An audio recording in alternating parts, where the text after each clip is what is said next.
নমস্কার বন্ধুরা, আজকের এই নতুন গল্পে আপনাদের সবাইকে স্বাগত। আমি আপনাদের প্রিয় বন্ধু, আর আজ আমি আপনাদের জন্য নিয়ে এসেছি এমন এক গল্প যা আপনাদের মনকে ছুঁয়ে যাবে, এক গভীর আবেগের সাগরে ভাসিয়ে নিয়ে যাবে। এই গল্পটি আমার একজন ফলোয়ার আমাকে পাঠিয়েছেন, যিনি তার পরিচয় গোপন রাখতে চেয়েছেন।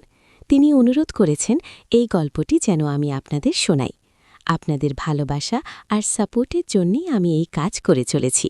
আপনারা জানেন, মাঝে মাঝে আমি আমার ব্যক্তিগত আইএমও নম্বরটি শেয়ার করি, আর আজ এই গল্পের কোনো এক ফাঁকে আমি আমার আইএমও নম্বরটি দেব।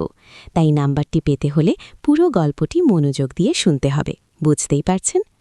আজকের গল্প এক সাধারণ বাঙালি পরিবারকে কেন্দ্র করে, কিন্তু সেই সাধারণত্বের আড়ালে লুকিয়ে আছে এক অসাধারণ, গাঢ় এবং নিষিদ্ধ প্রেমের আখ্যান। আমি শুধু এটুকুই বলবো, এ এক এমন প্রেম যা সমাজ স্বীকার করে না, যা নিয়ম ভাঙে, কিন্তু তবুও দুটো হৃদয়ে তার বুনন বড়ই নিবিড়। গল্পের শুরুটা আমার শেয়ালিকার জীবনের এক অধ্যায় দিয়ে।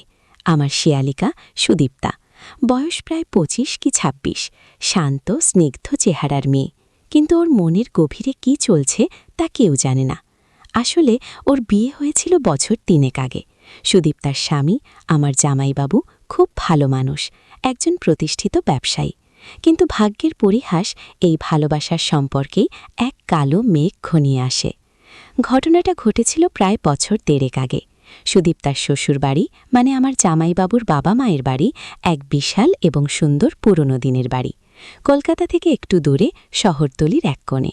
সেই বাড়িতে অনেক পুরনো আসবাবপত্র, বিশাল বাগান আর পুরনো দিনের অনেক স্মৃতি। জামাইবাবুর বাবা, মানে সুদীপ্তার শ্বশুরের, একটি সুন্দর গাড়ি ছিল, পুরনো দিনের একটি বড় সেডান। সেই গাড়ির একজন ড্রাইভার ছিলেন, বছর ৫০-এর একজন সাধারণ মানুষ। তার নাম ছিল কানাই। কানাই প্রায় ২০ বছর ধরে ওই বাড়িতে কাজ করছেন। জামাইবাবুর বাবা মারা যাওয়ার পর কানাই জামাইবাবুর বাবার স্মৃতি বিজড়িত সেই গাড়িটির দেখাশোনা করতেন। তিনি ওই গাড়িতেই মাঝে মাঝে জামাইবাবুকে বা সুদীপ্তাকে নিয়ে আসতেন শহর থেকে গ্রামে বা গ্রাম থেকে শহরে। এই কানাইয়ের ছিল এক ছেলে, নাম অর্ণব। বয়স সুদীপ্তার প্রায় কাছাকাছি, হয়তো একটু কম বা বেশি।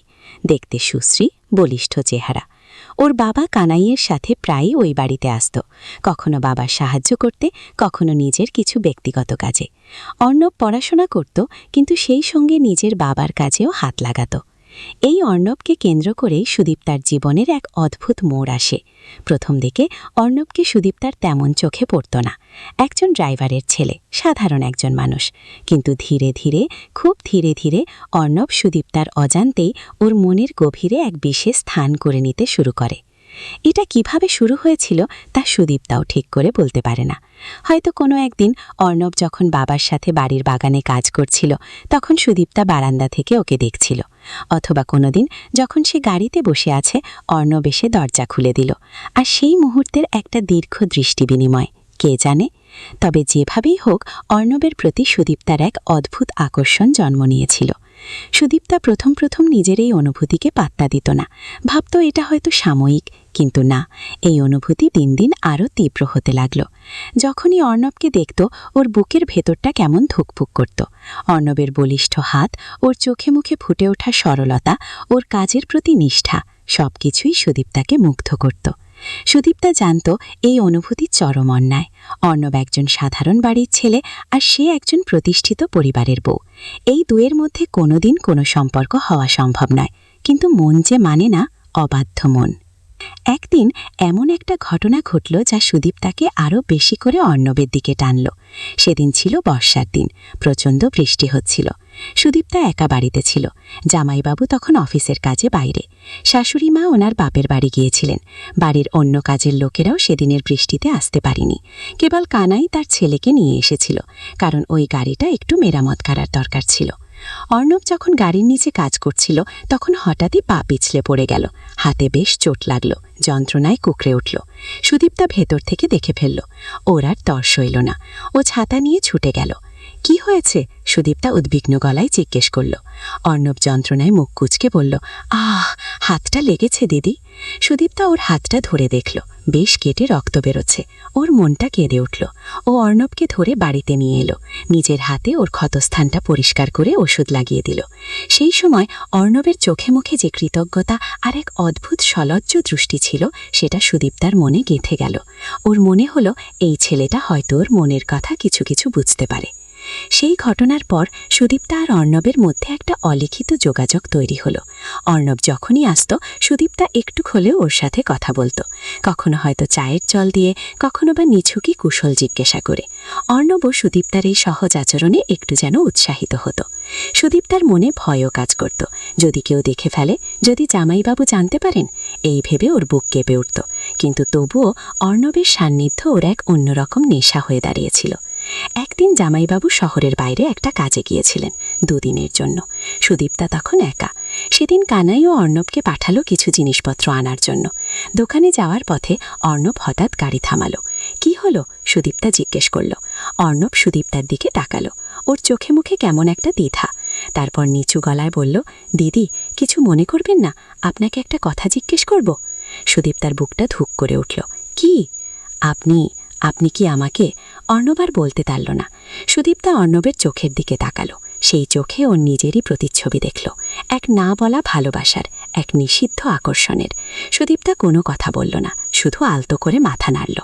অর্ণবের চোখে মুখে এক অদ্ভুত আলো জ্বলে উঠল। ও সুদীপ্তার হাতটা ধরল।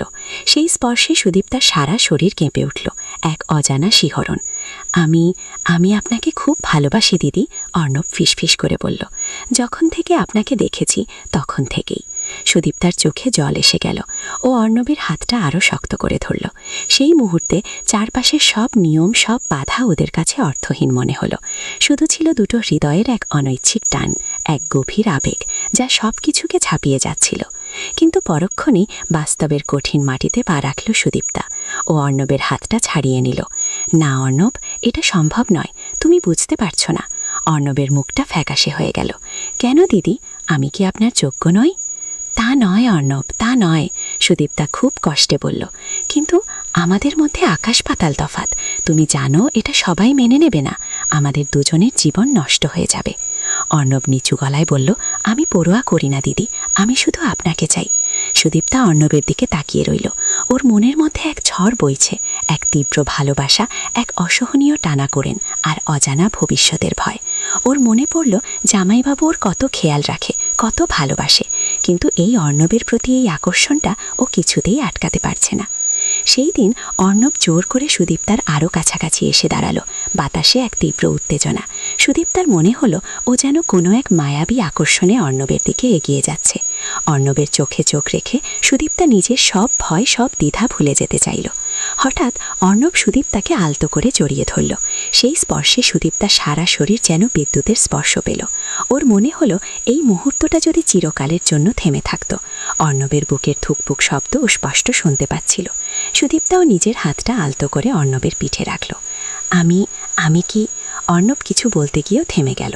সুদীপ্তা কেবল মাথা নাড়ল। ওর ঠোঁট দুটো কাঁপছে। ও যেন নিজের অজান্তেই অর্ণবের আরও কাছে সরে আসছে।